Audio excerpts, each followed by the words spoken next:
So hello guys, ngayon reviewin lang natin tong fresh na nabili ko sa Shopee, no?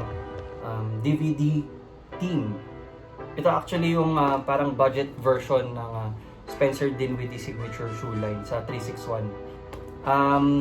Unang-una parang napansin ko agad yung colorway na pink kasi wala pa akong ganito. So ito talaga yung pinili ko, yung coral colorway. Nakakabulo.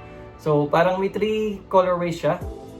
Nung parang napansin ko ito lang yung available. So ito lang din yung check out ko, kaya which is tamang tama dahil maghahanap na ako ng pink na sapatos. For only 2,600 pesos and may voucher pa. So sipin nyo na lang mga magkano ko na ko, I think mga 2,100 plus, ganun. So sulit na sulit, pero medyo disappointing nga lang. Bakit? Kasi ito nasa 2,000 pesos lang din to eh. Pero parang hindi ko alam, pero parang mas makapal yung padding nitong itong mas budget version na to ng 361. Ito actually walang pangalan, hindi ko alam talaga yung tawag sa kanya. Pero parang mas makapal pa yung padding dito tsaka sa tang kumpara dito sa DVD Team. So hindi ko alam, parang tinipid or para ba gawing mas light yung sapatos. Kasi mas magaan talaga siya. Pero itong SE ang gaan-gaan na rin eh. Parang same lang naman.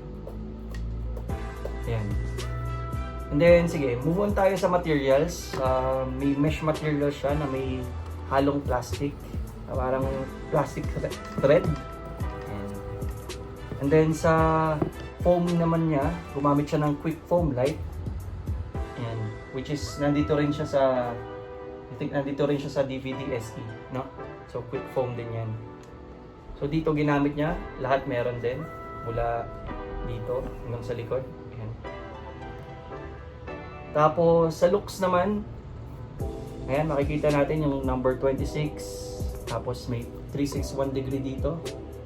Ayan yung logo ni Dinwiddie SD. Ayan.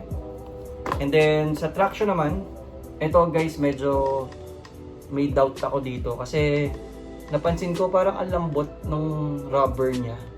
So meron siyang parang Rubestech na ginamit, pero parang nalalambutan ako kumpara mo dun sa iba kong 361, especially dito sa DVD SE, no? Ito talaga ginamit ko na rin outdoor.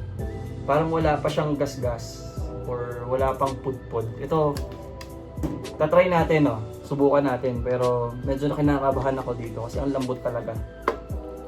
Then sa traction, mukhang okay naman, squeaky siya, maingay. Parang same lang dito sa SE. Pero susubukan pa naman natin since first impression ko pa lang to dito.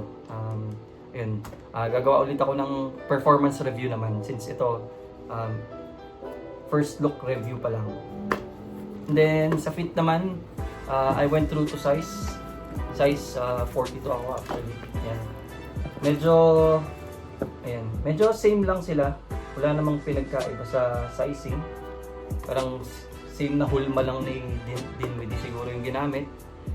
And then sa lastly, actually dito ako nakukulangan yung sa support, no? Yung sabi ko nga, halos wala siyang padding kumpara sa SE and dito sa mas budget friendly na 361.